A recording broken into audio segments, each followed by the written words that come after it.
নিউইয়র্কের ব্রঙ্কসে একটি গ্যাস স্টেশনে হামলায় এক বাংলাদেশি যুবক আহত হয়েছেন। তার নাম রাশিদুল ইসলাম জুয়েল।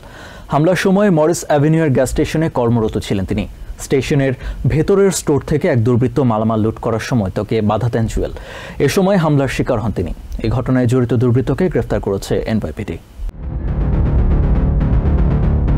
টিভিএন 24 নিউজ নেটওয়ার্কের কাছে আসা সিসিটিভির ফুটেজে দেখা যায় ব্রঙ্কসের গালফ গ্যাস স্টেশনে শুক্রবার ভোর রাত 4টার দিকে স্যামুয়েল নামে এক আমেরিকান কোনো অর্থ দেয়া ছাড়াই একটি মোবাইল চার্জার দাবি করেন।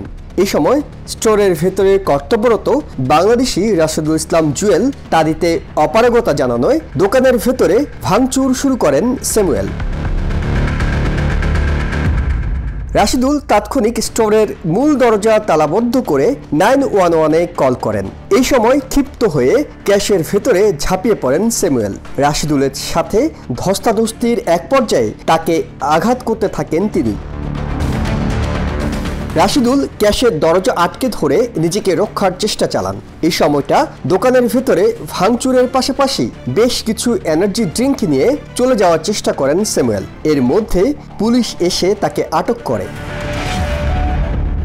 ব্রঙ্কসের 699 মরিস এভিনিউর এই গ্যাস স্টেশনের মালিক আমান বচ্চন নামে একজন ইন্ডিয়ান আমেরিকান। 2024 সালের জুলাই মাসে আমেরিকা আসার পর থেকে এখানে কাজ করে আসছেন বাংলাদেশের নরসিংদীর রাশিদুল ইসলাম জুয়েল। দুর্বৃত্তের হামলায় নাক ও হাতে আঘাত পাওয়ার পর পুলিশ তাকে স্থানীয় লিঙ্কন হাসপাতালে নিয়ে চিকিৎসা দিয়েছে। গ্যাস স্টেশনের ভিতরে যেই কনভেনিয়েন্স স্টোর আছে এটা ভাঙচুর করেছে। তারপর হচ্ছে সে তারপরও বের হতে না পেরে ক্ষিপ্ত হয়ে আমার ক্যাশের ভিতরে ঢুকে আমাকে শারীরিকভাবে আঘাত করেছে। আমি আমার নাকে আমার ফুলে গিয়েছিল, হাতে ব্যথা পেয়েছিলাম, এই হাত কেটে একটু রক্ত বের হয়েছিল।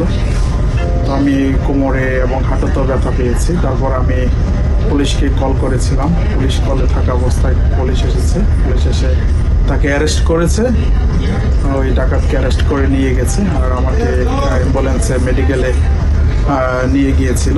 রাশিদুল পরিবার সহ ব্রঙ্কস এলাকায় বসবাস করেন। এই ঘটনায় স্থানীয় প্রিসিংটে তিনি একটি পুলিশ রিপোর্ট দায়ের করেছেন। স্যামুয়েলকে পুলিশ গ্রেপ্তার করার সময় তিনি রাশিদুলকে ফিরে এসে দেখে নেওয়ার হুমকি দেওয়ায় নিরাপত্তাহীনতায় ভুগছেন বলে জানান তিনি।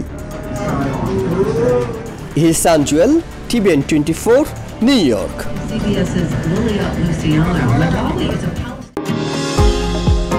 নিউ ইয়র্ক থেকে সম্প্রচারিত টিভিএন 24 টেলিভিশন বিশ্বজুড়ে বাঙালির কণ্ঠস্বর।